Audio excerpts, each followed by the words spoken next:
Hello. Let me pop you guys out for a second. Pop it out. Pop you guys. Oh no. For a second. Can this go on top? Are you on top?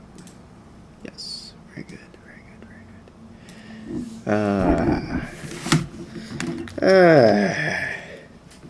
good. Good morning. Hello, Ivan. Hey, Burbank. How are you?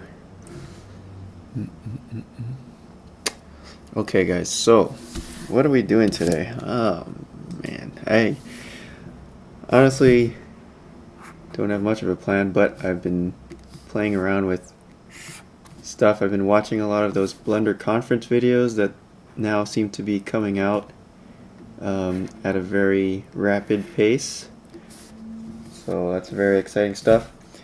And I was watching a video by Midge Sanve, and he was talking about his process for creating the Blender, the Suzanne Awards this year, and it looked really, really cool, and he was showing all his really interesting procedural texturing techniques. And then in his talk, or in his his breakdown, he started to talk about some of the videos that he was watching to learn how to do procedural materials, and I followed that link and I found this guy. What was his name? I need to find BCon 2014 procedural wood. So this guy had a really cool video. Where is he? Blender conference procedural texturing. Morning, Blender Burst. Well, I have to find this link, but if I will find it. It's really good. Oh God, what was that video called? But anyway, this guy was talking about, he's like a super genius of, it's called texture mapping like a boss, or something like that. Texture mapping like a texture. Is that what it's called? God damn it, what was it called?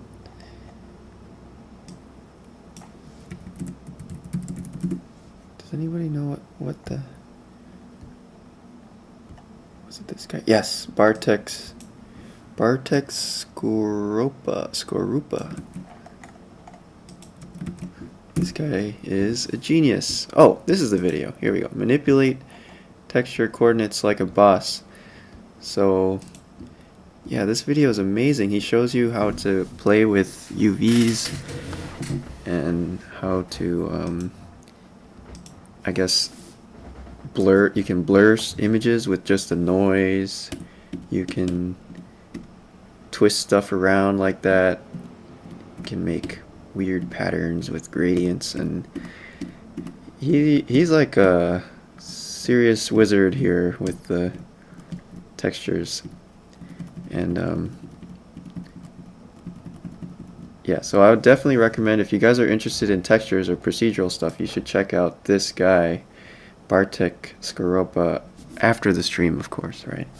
But I'm gonna kind of just run through that setup that he presented. And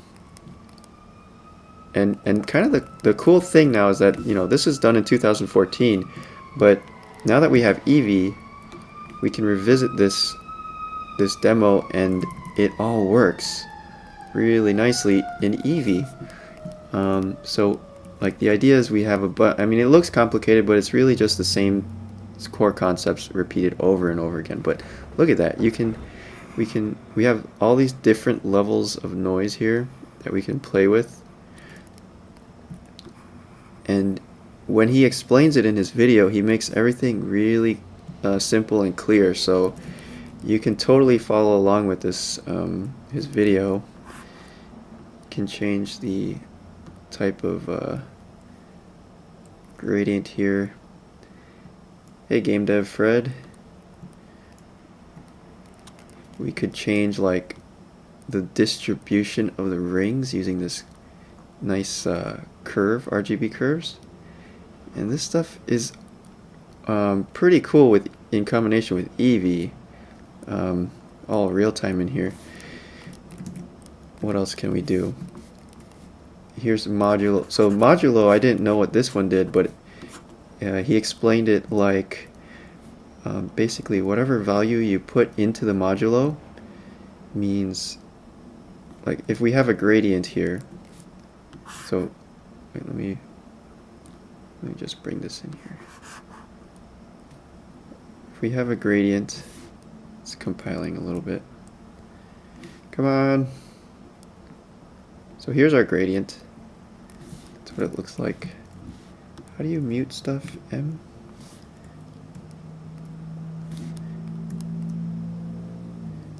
It's taking a little while to compile now because there's so many different noises. But okay, here's our gradient. It's just like a, going from light to dark. But if we add in a modulo, what it does is breaks up that gradient into it compresses that gradient into up to the value that you give it, like 0.5, and it counts up to that 0.5, and then it resets back to 0, and it counts up to 0.5 again, and does that over and over and over again. So actually, let me try to start over on this thing. Jesus. I mean, there's no point here. I mean, you guys should just watch the actual video, but I mean, the cool thing is that it all works in Eevee, so it's even more applicable now. Let me revert here. And since this is procedural here, of course that means that everything can be changed, all the colors, all the well, what the hell's going on? Let me reopen this. Hey Didi. Hey Igor. Let me get the wood. Yeah. Didi probably knows about procedural stuff since he's a game guy. But where is it? So let's say we get this noise here. We can change how it breaks out like that and adjust how smooth or strong that pattern is. Make some alien wood.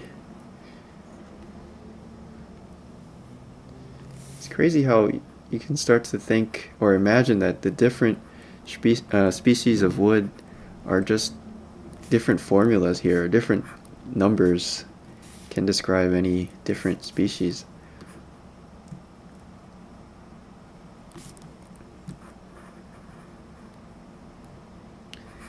And the other really cool thing about procedural stuff is that we can, of course, make it bigger. Like, what if we were to just do a good old Boolean cut right here? Look at that. And then we could get in here, grab this and this, and bevel.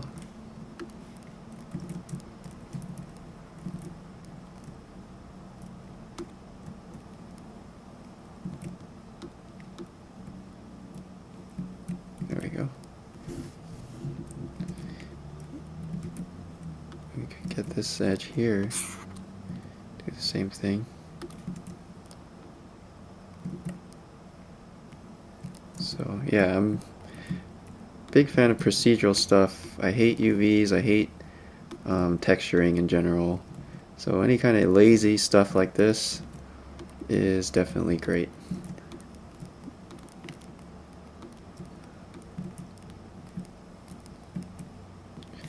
And yeah, I can just get an infinite variety of stuff, like if we keep adding in more stuff, we can change the number of rings here in the modulo.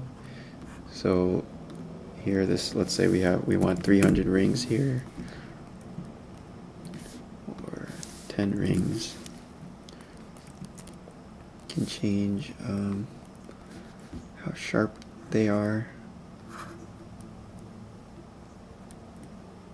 Oops.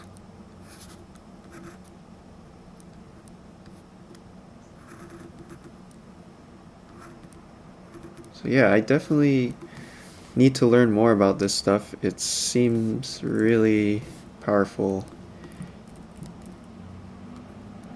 and perfect for the kind of stuff I like to do, which is just quick and easy and the least amount of manual, like, monkey work possible. So that, I mean, this is great because it's so flexible and so, I mean,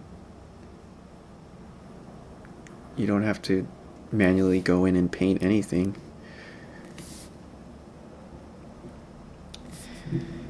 Yeah, who doesn't hate UVs? I don't know anybody who doesn't hate UVs. Oh, Ivan is also a dev. Cool.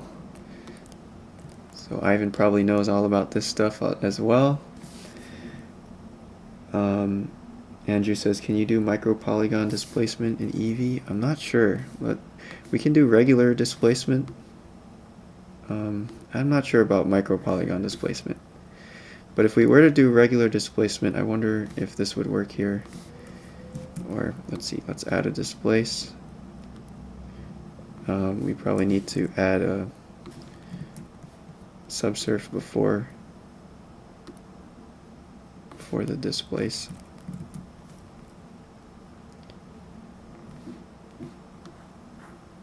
Oh man, look at that. Okay, so let's just make it 0.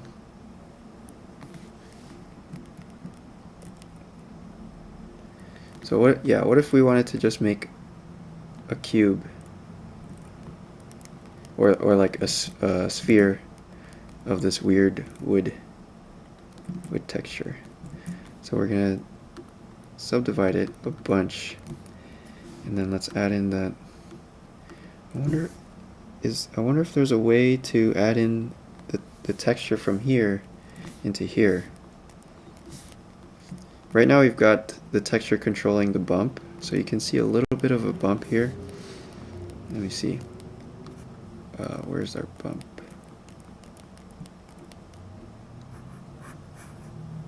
Here's our bump right here. Strength is here, so we could increase that and make it really bumpy. But how would we add in a displace here that matches this texture? Like, can we add it into here? Would that?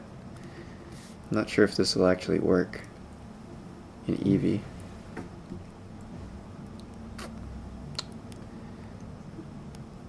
And that's not working. Does anybody know how to get displacement to work inside of the Eevee material? Because so far I've been using this displace modifier, but I don't know, because I want to be able to use this exact texture for the displace. I wonder if we can somehow plug that into here.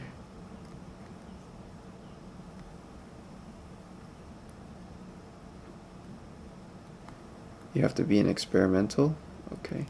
But Eevee doesn't have an experimental mode. I think that's only for cycles. The displacement does work for cycles, but like in here, we could switch to cycles and see if that works. Experimental GPU. Hope this doesn't crash. Oh, okay. Man, that's rendering pretty quickly, actually. Alright, so how do we add in the displacement here? Oh, here we go.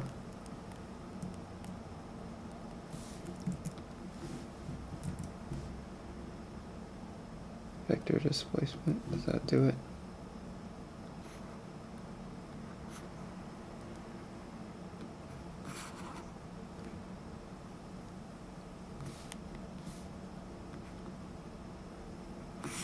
I don't think that's gonna work. Nope. Although that's pretty interesting. Gotta say, a little sort of, what is this, porcupine wood?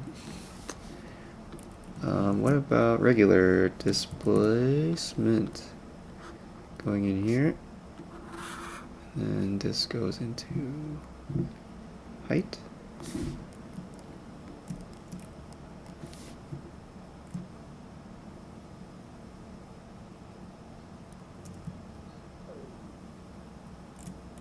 Maybe like 0.1, 0.5.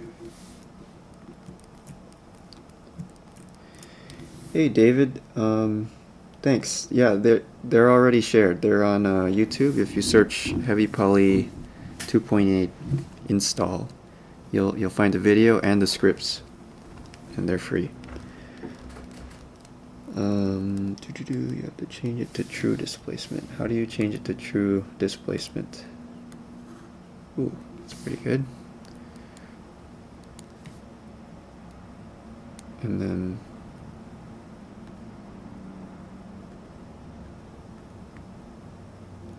I guess I would just kill this one.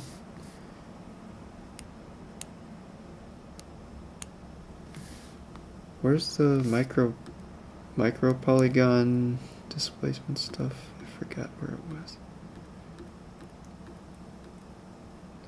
It's in the material settings, okay.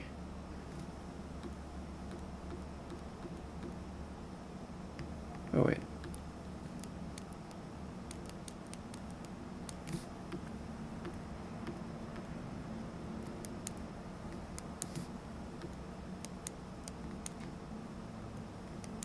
Settings.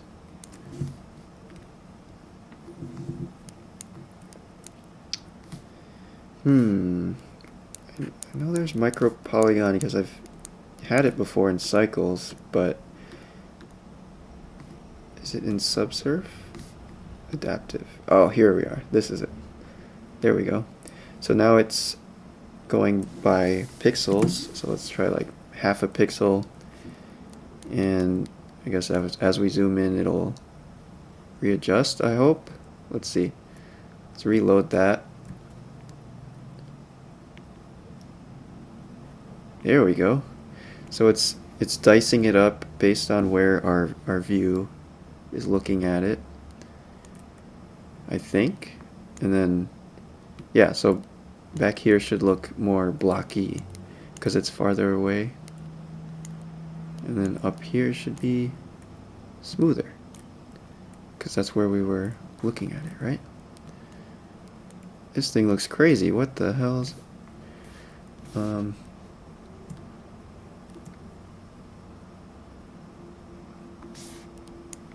Alright, it's dicing it up again. So, yeah, we need... This in Eevee would be pretty sweet. I wonder...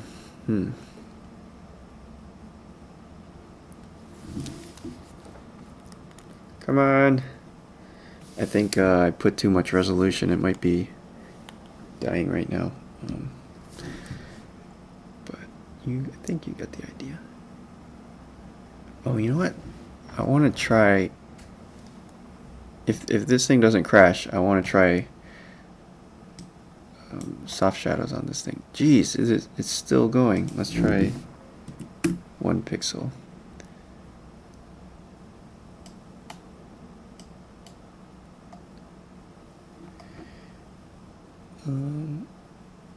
You have to constantly tab to refresh the dicing, I guess.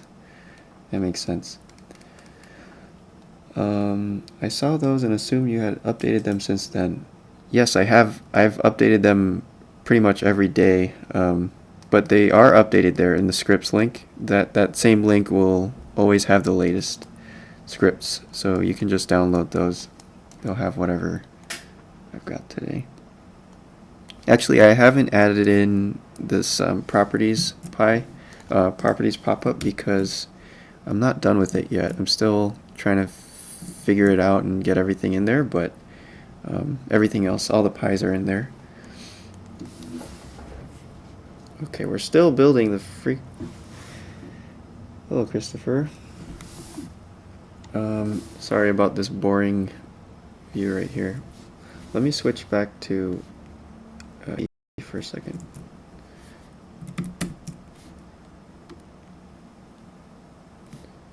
Switch from cycles to Eevee. Man, I should not have tried to dice this at that far of a distance. Okay, so back to Eevee. We should have our shaders are compiling here. Whoa, that looks weird. Maybe I need to adjust this. Okay. So it looks like it's treating this displacement sort of like a bump in a way, right? What happens if I take off the bump? Is it just doing the same thing?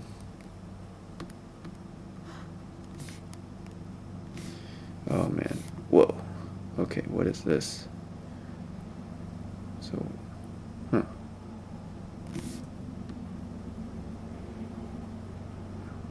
I mean, it looks kind of like the bump. It's pretty good though. Pretty convincing. I don't know about this weird artifacting here though.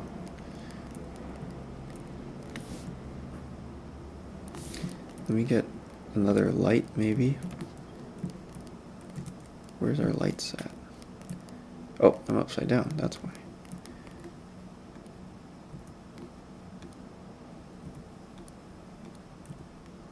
Oops. Looks like some kind of alien egg. Alright, I'm going to mess around with my light settings here. I can see the contact shadows kind of giving us this little hash pattern here. So I'm going to bring up my little handy light or properties pop up, turn off contact shadows. I'm going to turn off softness down to 0. And let's try.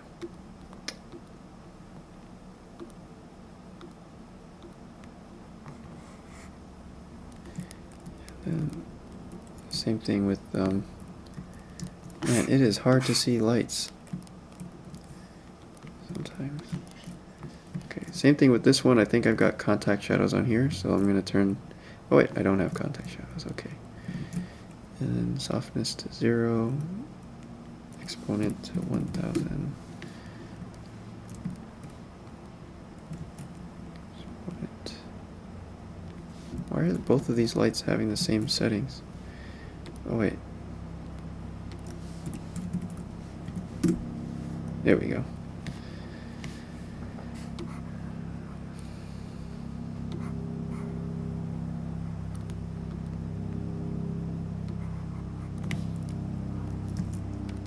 Let's add in a plane also.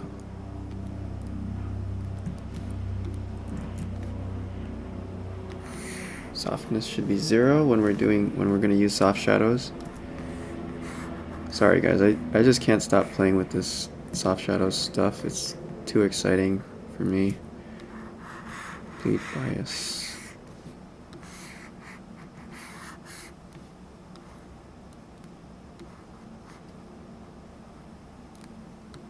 Okay, so we got our hard shadows, and then as soon as we turn on soft shadows, it should blend those out.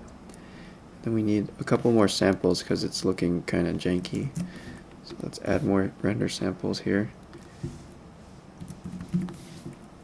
See if that helps. Still looks pretty janky.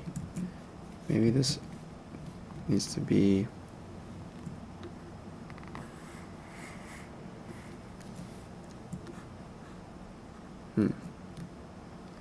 Hey Charlie.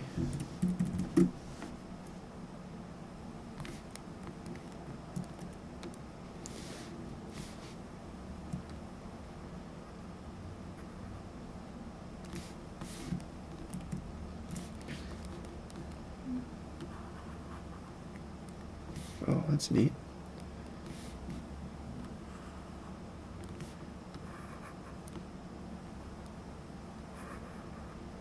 So let's see if we make this darker. What are we controlling here? Roughness. So the lighter this color is in the color ramp, the more rough the texture will be.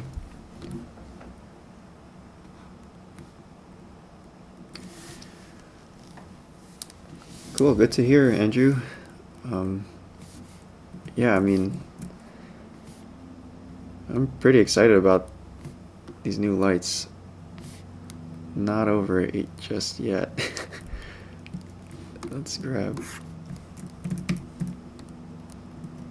this here.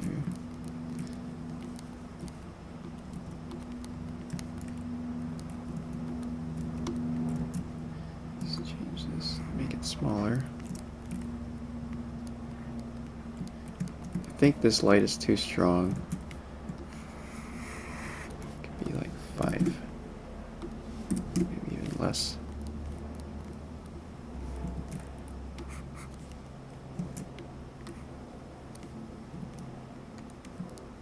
This one could be like our little rim light, and this one is more of a big general fill light. It's also pretty large. Maybe this light can be a little smaller.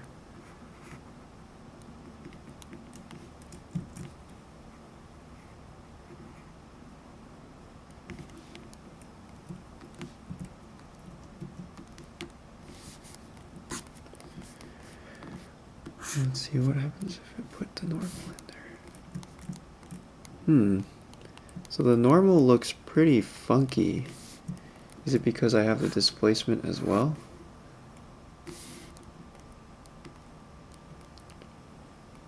Or is this basically the same result as the displace?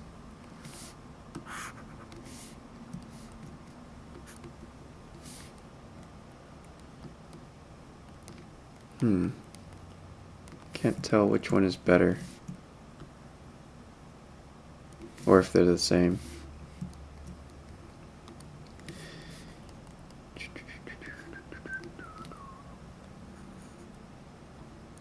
Oh, look at that.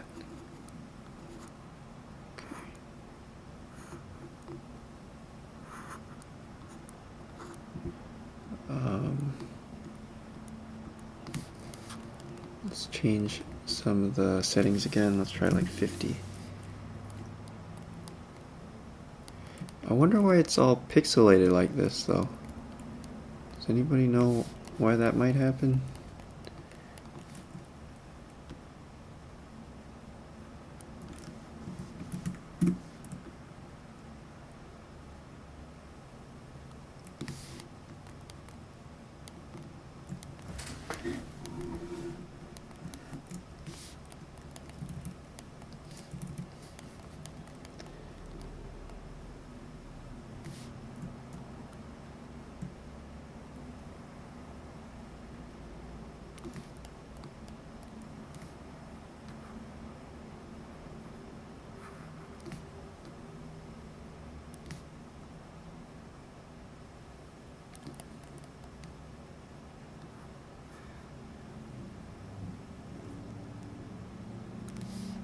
This kind of looks like rust or some really bad orange peel paint. It's cool.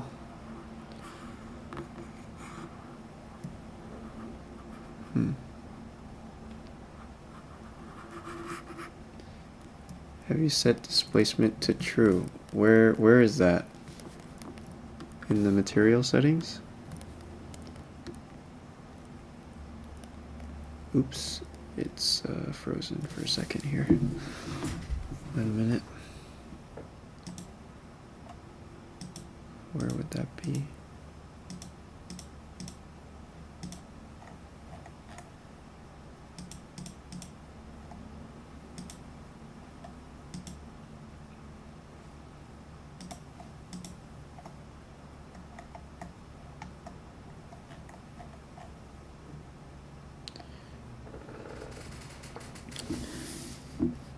Take the output of overlay and put it into normal and try using normal. I mean, yeah, that's what I was doing well, actually, I had it going through a bump,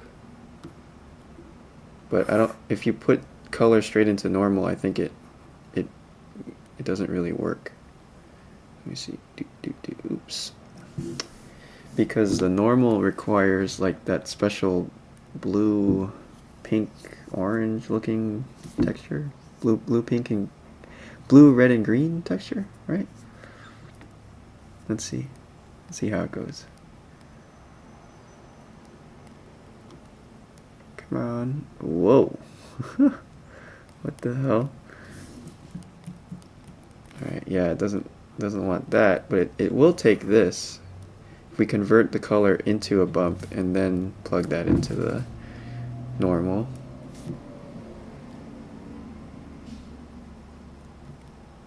There we go. But then I guess I should take out the display. Oh my god, I'm confusing myself. I'm sorry, guys. This is the world's most confusing Blender stream. And, yeah, whoop. Oop. Okay, here we go. But even this bump is still getting the aliasing going on. I wonder why. What's going on with all this pix aliasing?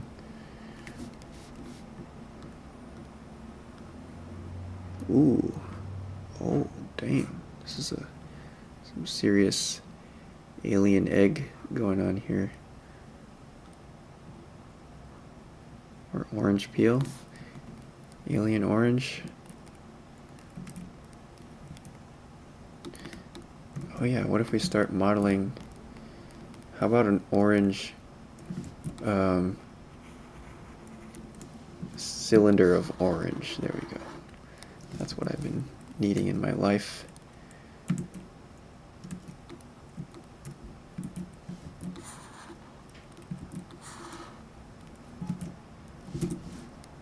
There we go.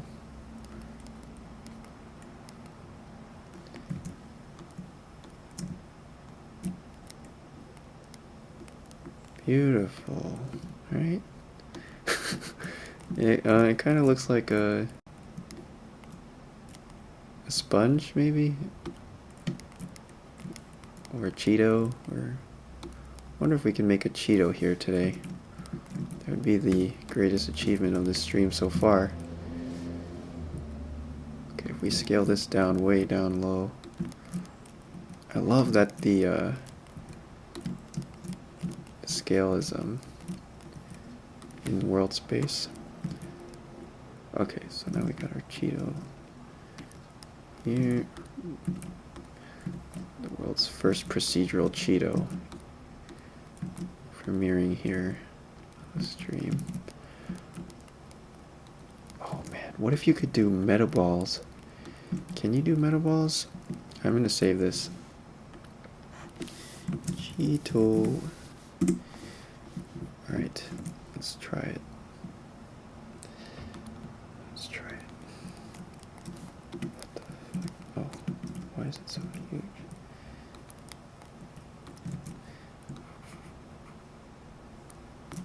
Alright, let's add our wood. Oh yes. Oh yes.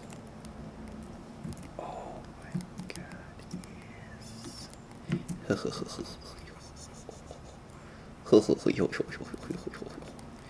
Yes. This is what Blender was created for. Metaball Cheeto. I can create as many Cheetos as I like. Infinite power. Let's oh man, I'm excited here. Oh yeah. That's what I've been looking for.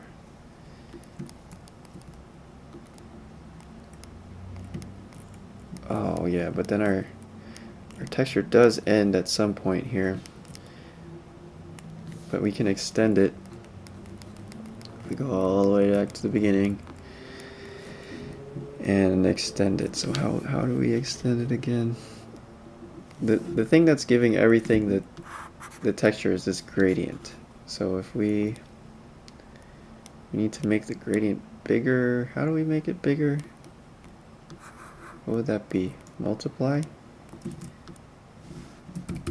Math. So we're gonna add math.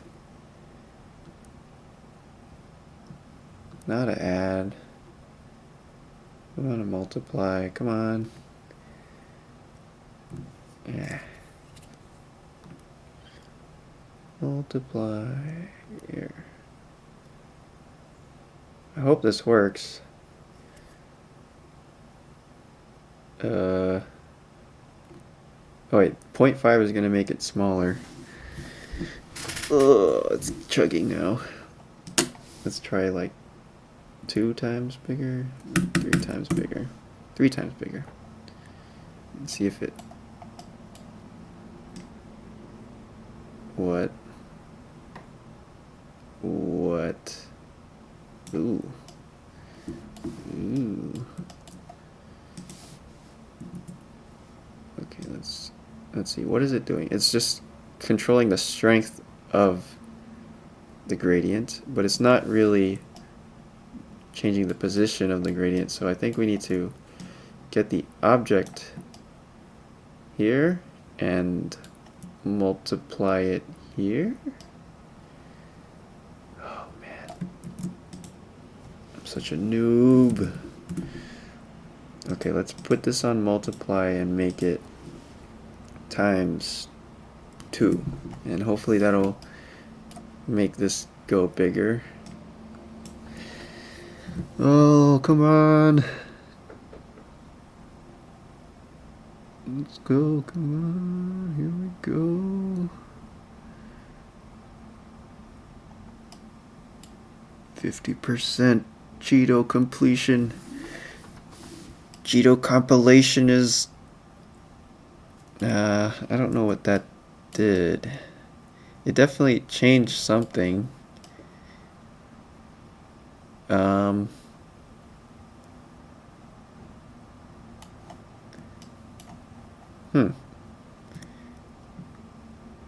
Oh, I know what it was. Okay, so this multiply here needs to come before this multiply, because this one, this yellow color, I know this sounds like a crazy person, but the guy, this guy explained it much better. So you should definitely watch Bartek. But the yellow color here actually makes it so that it offsets the textures to the middle of the, to be around this green dot, which is what we want.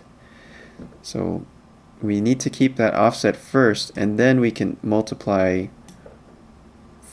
from that green dot outwards.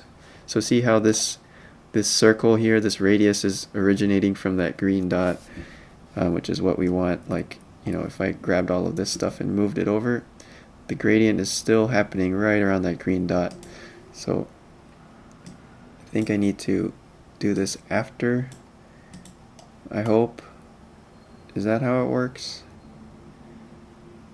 Is that how it works? Man. Oh wait, no.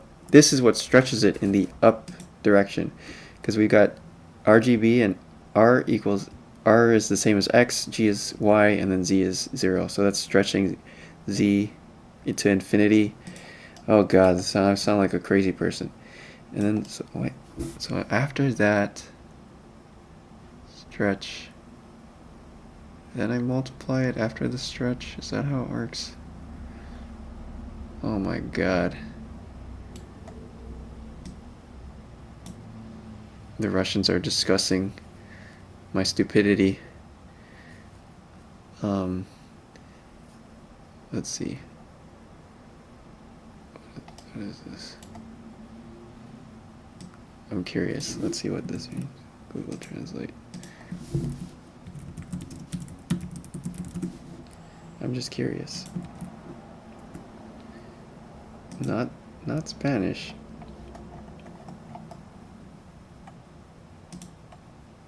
Addiction. Okay, I'll take that.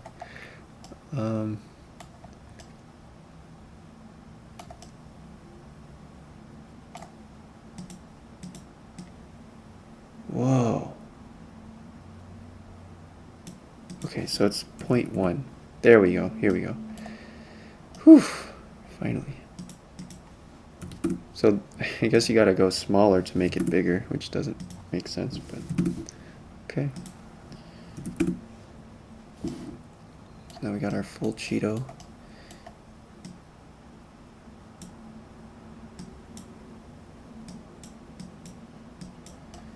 And then this thing goes here. What about like a space Cheeto? Purple space Cheeto.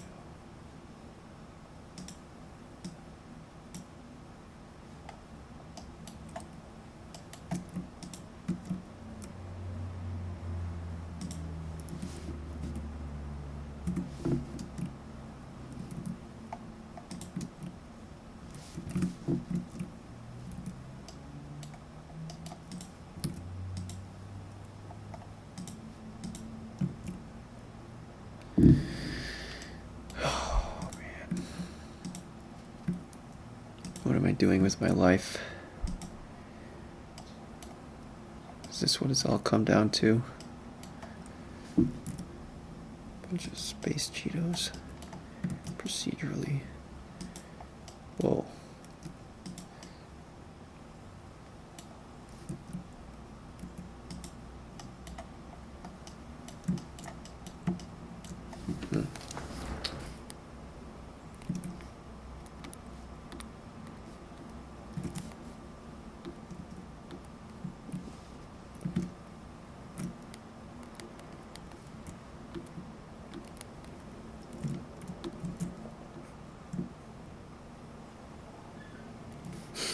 What the hell?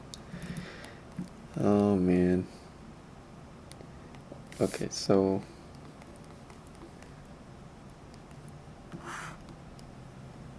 what if we combine this with some chrome? Mix shader. Put this in here. Plug it in. Alright, now the compiling is getting a little bit out of hand, unfortunately. Not very good for our stream here.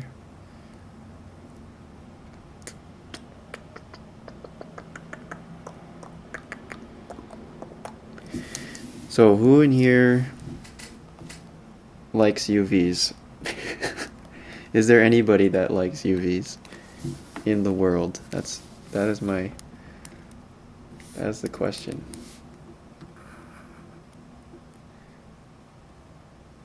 Oh god, it's too slow. Let me get rid of some of this noise.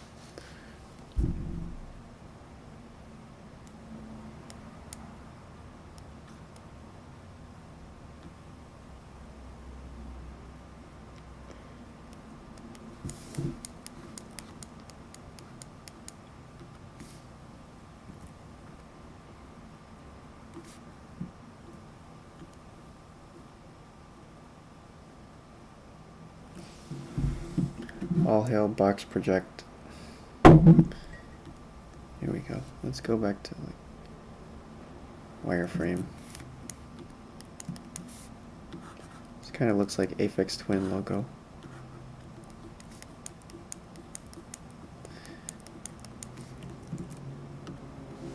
Okay, let's put a noise texture. Or more noise here. Oh no! Come on!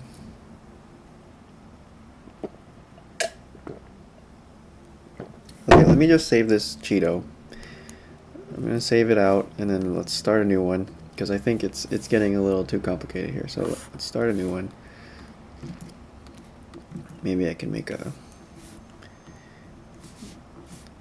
Let's see what we can do. I'll try to recreate what Bartek did. See how much I remember, because I like to, when I learn something new, I want to try to do it myself without the video and see if I can figure it out. So let's see. So texture coordinates. So he was saying that this is very important, which one you choose for texture coordinates. So let me grab a noise here just to show what he was saying. So here's our noise into the color, right? And here's our basic noise. And right now it actually looks a little bit stretched out. See how it's like a little stretched out in the long direction, or this way, I think.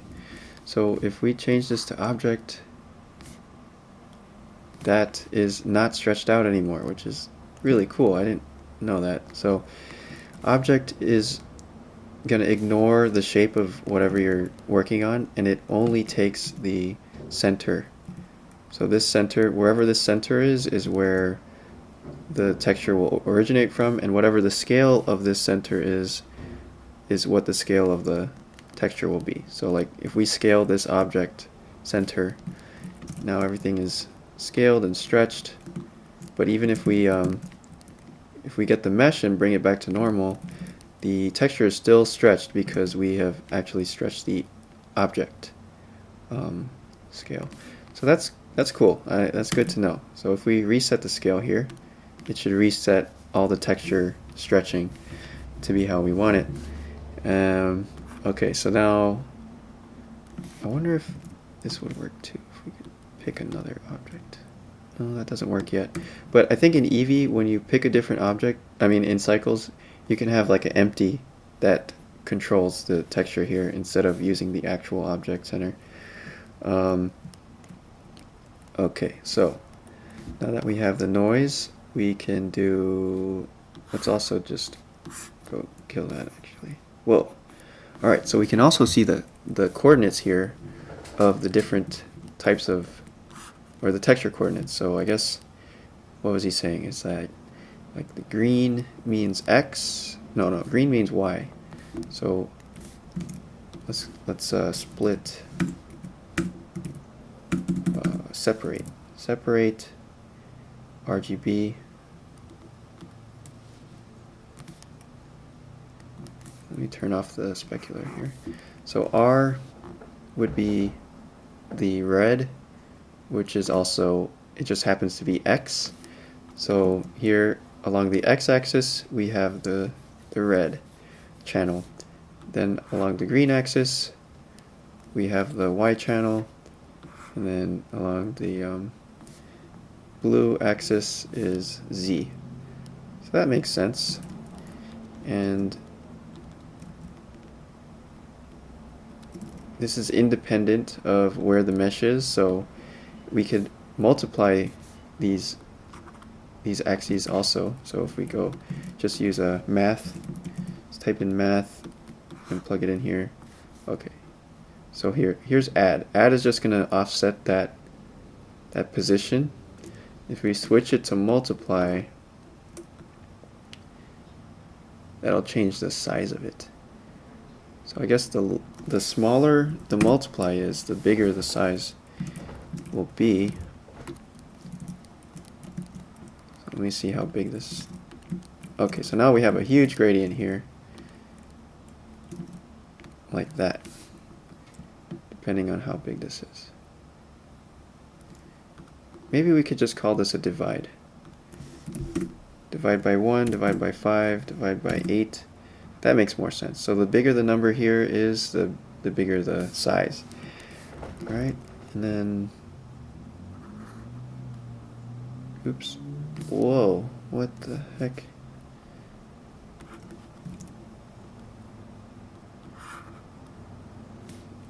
Ooh, whoa, now we're getting some crazy stuff here. So I mean, I guess it's all just math stuff, but looks pretty crazy to me. If we, what? Okay.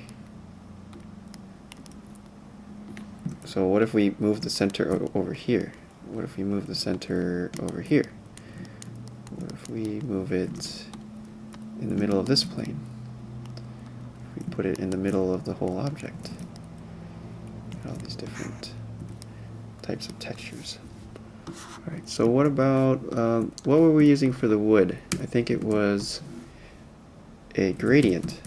So the gradient is just a pretty simple texture that goes like that across the object. If we don't have the object, then it maps it to the bounding box of this mesh. So no matter where, I guess it's gonna recalculate it. Yeah, every time we go into switch to object mode, it's gonna recalculate where the bounding box of our object is. So like, for example, if we go like this, recalculate it here, or actually here, if we go like this, it's going to recalculate from black to white. And if let's make another copy over here, it's going to recalculate from black all the way to white. So we could even like make a gap here, go like that. So that's neat. I mean, that seems useful too. What if we rotate this?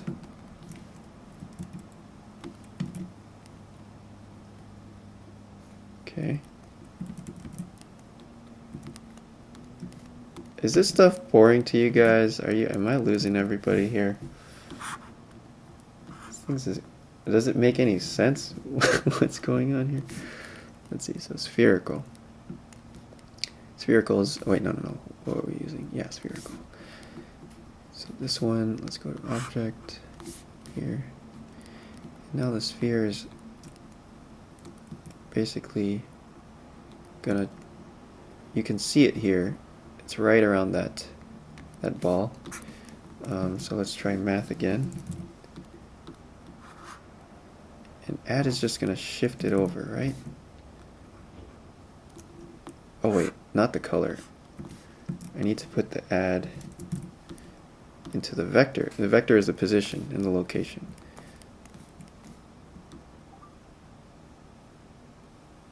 Okay, so that's weird. Let's try divide. Okay, I don't think it likes that.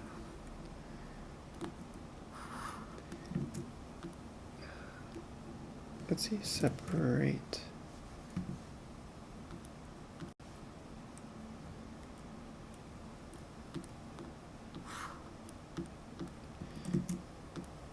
Math, vector math. Okay, here we go. So this vector math makes it so that we can do math operations on all three of the directions. The other one was just for one direction, so it wasn't liking that. But here, let's try. What is dot product? Is that multiply?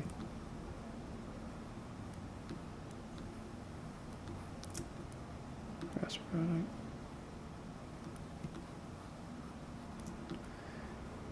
I don't know what I'm doing, guys. Math. Math isn't boring, right? Math is exciting.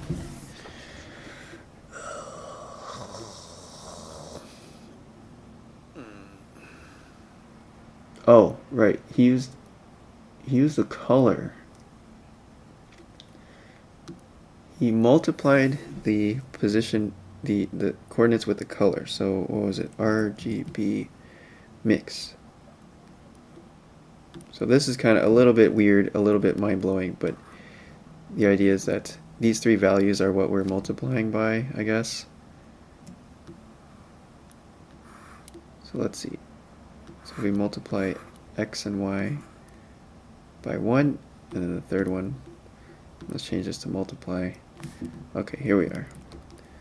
So this is multiplying this whole thing like that, stretching it out because we made z 0. We can make it stretched out like that, also like this. I wonder if we could divide. Let's see how that works. So oh, this would have to be like 10 here. There we go. That works. 30. So that would be like the strength here. If I want to make it 40 times, or let's say 2 times taller, then you can divide it by 2. Okay, and then what if we want to divide, or let's say we want to make everything way bigger, so we could say like 10 by 10 by 10, and then control it with this alpha. Would that work?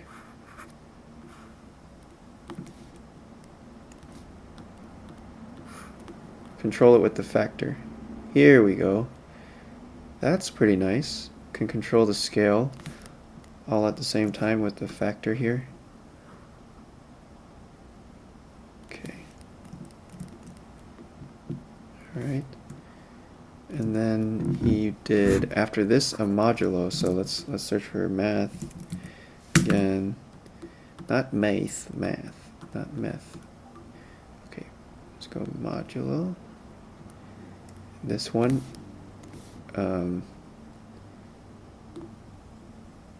takes what's going on here? Why is it doing that though?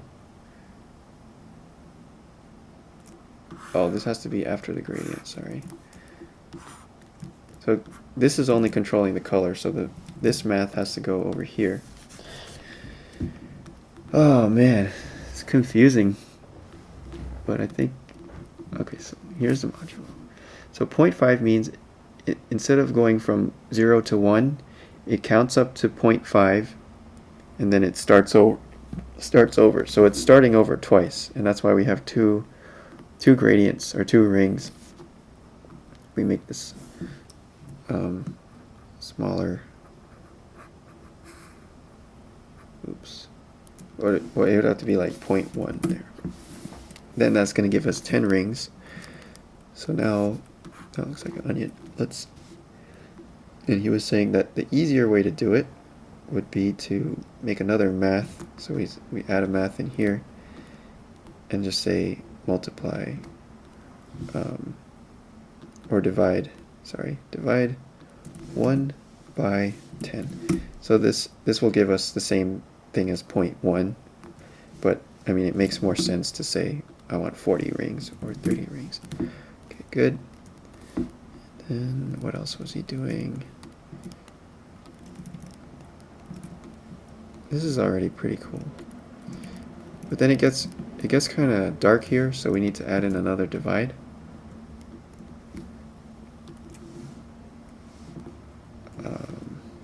How did it work again? Or is it a multiply? Oh, a multiply.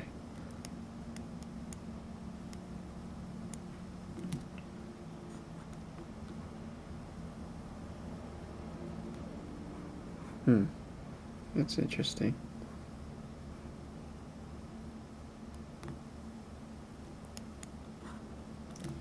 We could just give a value here and plug that into both of these so it controls both at the same time.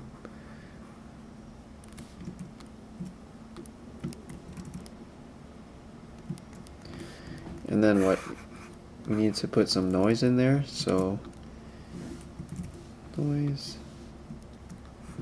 What was it? Math.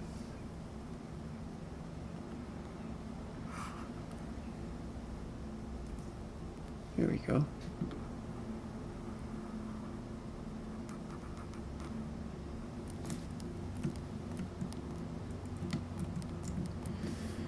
Have you tried random texture coordinates? Yeah, random's really cool. Yeah, let's try that. So let's say, well, actually first let me do an add here. Math. Add.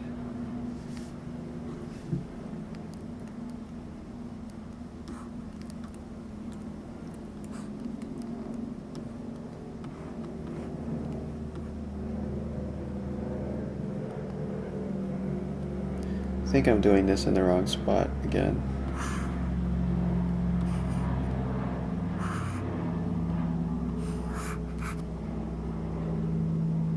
Oh, maybe that's okay.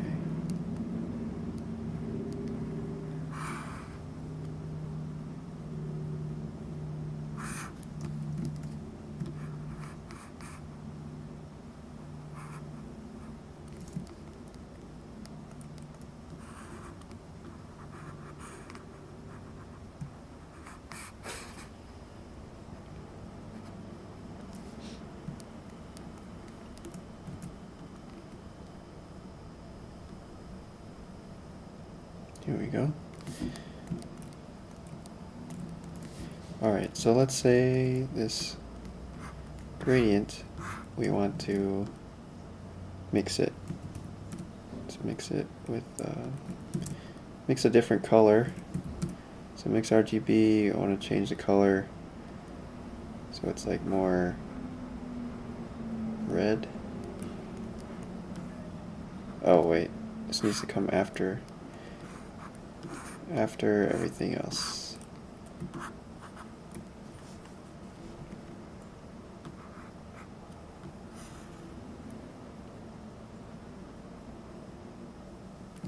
Okay, so here's our mix.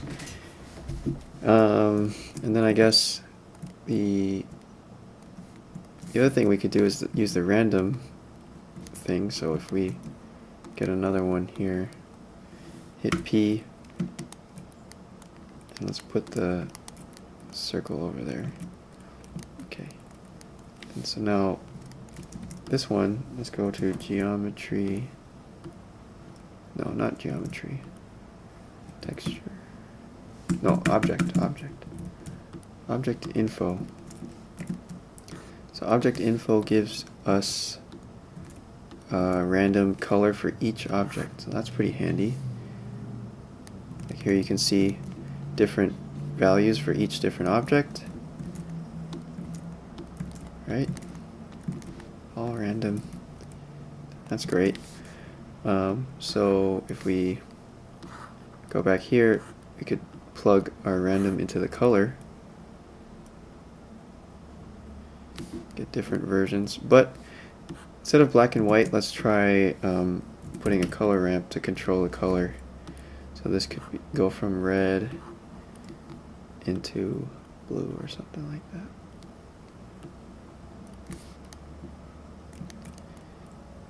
And then let's say maybe we could also plug this into transmission. Let's see. But it would have to be inverted, right?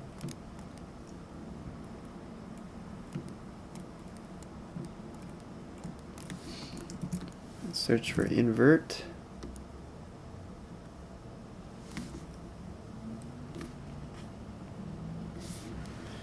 Alright, so all the black parts are now glass.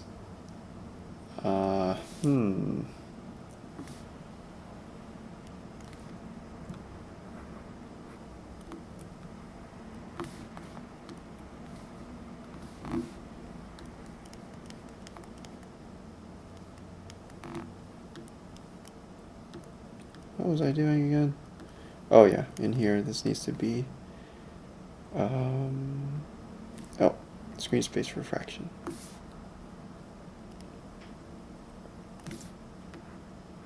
Ooh. There we go. So let me save this as tie-dye blocks. Did I even? I didn't. I don't think I saved that.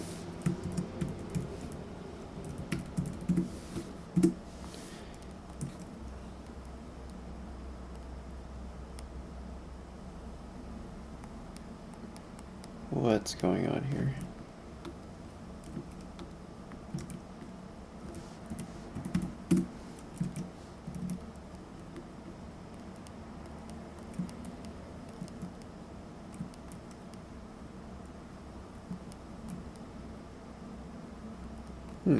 Wonder why these aren't seeing through.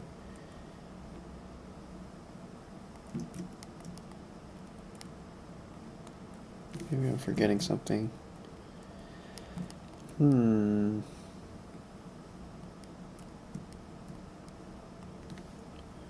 what if we just made it invisible? So we had another mix shader.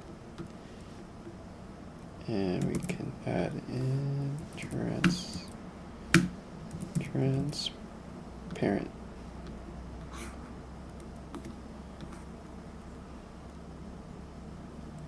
Then this will go into here.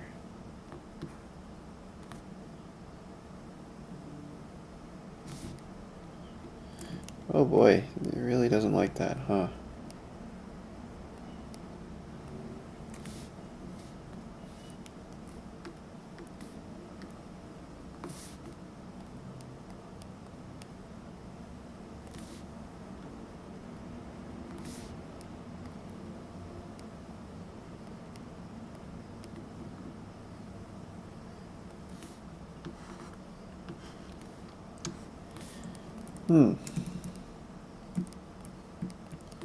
I seem to have screwed something up, as usual. Oh boy. Well, that was a bit of a... I definitely wasn't expecting to get here today, guys, but thank you for joining in. I hope this wasn't too boring.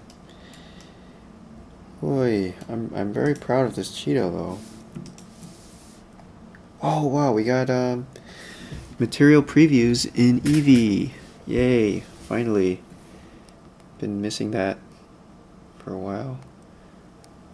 Oh, what is this? Our Cheetos are getting moldy. Oh no. Alright, well, I think I will call it a day here. Thank you for joining in, guys. Remember to dislike and unsubscribe. And, oops. What's going on? Alright, everybody. Have a good rest of your day. See you back here tomorrow, 11 a.m. How do I kill this thing? Okay. Alright, see you later. Bye-bye.